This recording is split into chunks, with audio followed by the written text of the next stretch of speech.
Good morning, this is KELOLAND on the go, with all you need to know in news and weather as you start your day.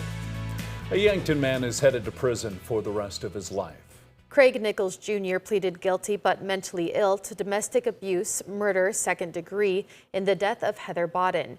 In January of last year, Nichols killed Bodden and cut off her head. Her body was found by friends who came to check on her. A judge sentenced Nichols to life without parole.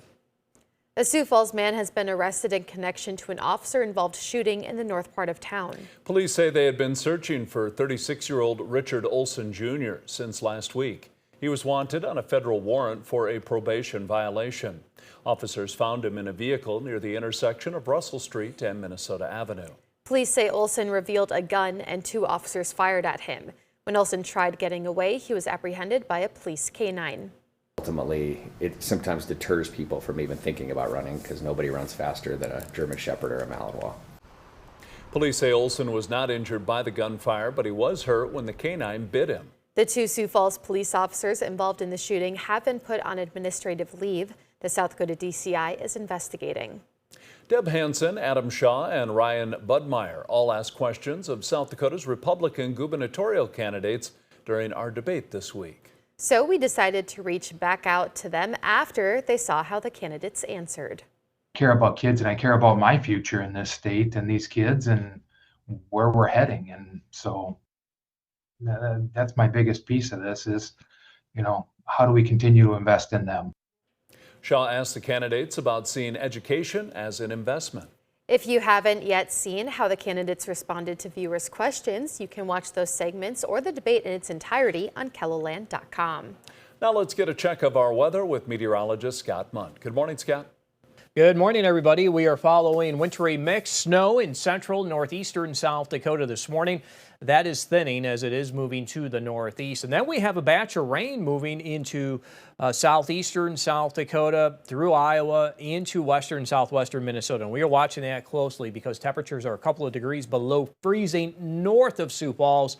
So we have a great possibility of sleet and freezing rain north of Interstate 90 in southeastern KELOLAND. They'll also take you into southwestern Minnesota. Brian will have more details on your forecast coming up. Thank you, Scott. On December 30th of 2024, a fire destroyed businesses in downtown Brookings. The Exchange is a local gun shop that experienced smoke and water damage. What followed was 15 months of renovations, which they did themselves. They also were able to keep doing a little bit of business. Temporarily, we were open by appointment only, and per ATF regulations, we had to continue doing business at this location. You had to call and tell them what you wanted and then meet them down here because the ATF transfer had to be done at this address. So they would bring down 3 or 4 things for you to look at and you make a decision. And it was a process for them and a process for their customers. The store opened its doors full-time again yesterday, and they plan to have a grand reopening celebration on April 15th.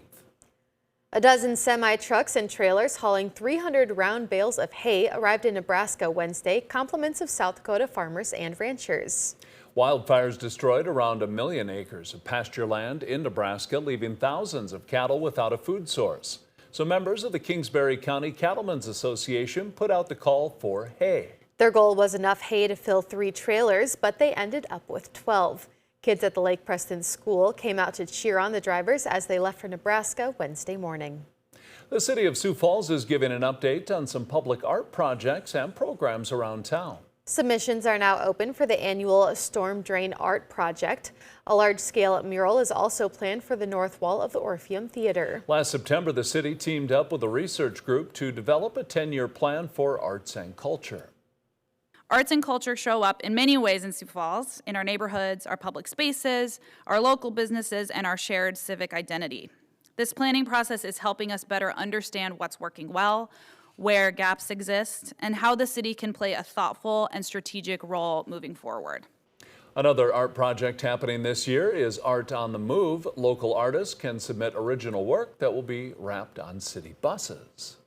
That's a look at some of our top stories. Now let's get another check your weather with meteorologist Brian Karstens. Brian?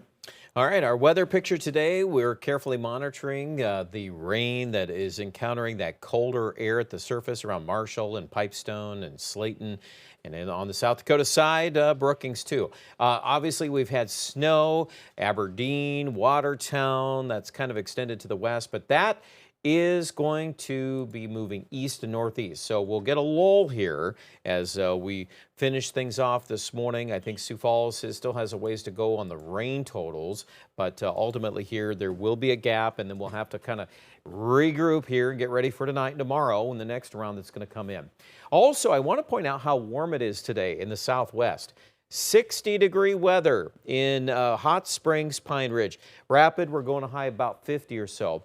Maybe a couple of late afternoon showers could bubble up in the southwest. There's the exiting snowfall in the far northeast, and you got a northeast wind with that. And then ever important to watch all of this around Brookings and Marshall with temperatures initially below freezing. Do we edge above 32 today?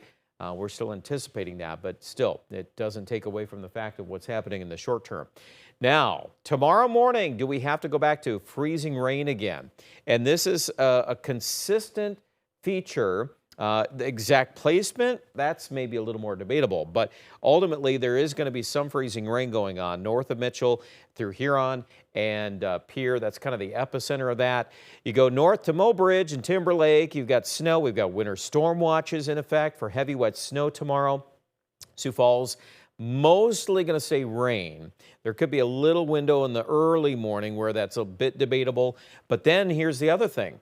Northwest Iowa, maybe up to Worthington. Do we get some claps of thunder tomorrow afternoon? There's going to be a vigorous front sweeping through Nebraska. You're going to kick off severe weather in southwest Iowa and then east toward Des Moines. We're all on the backside of this, and then the wind begins to ramp up. Now, there is some leftovers, kind of a patchwork of snow and rain.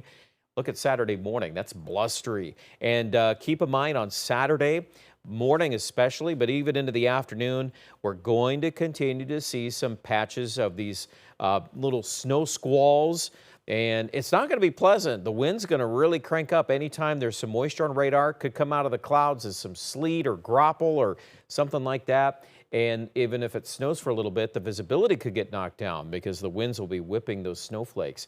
So again, painting a picture in your mind about what Saturday looks like. But we're going to recover, and we're going to get to Easter Sunday. Still some wind on Sunday, but at least the temperature in Sioux Falls is above 50, and then low 50s Monday. We are forecasting that break, too, for Aberdeen by Sunday, but Easter itself is probably the best of the weekend, as you're looking at Saturday still at 34.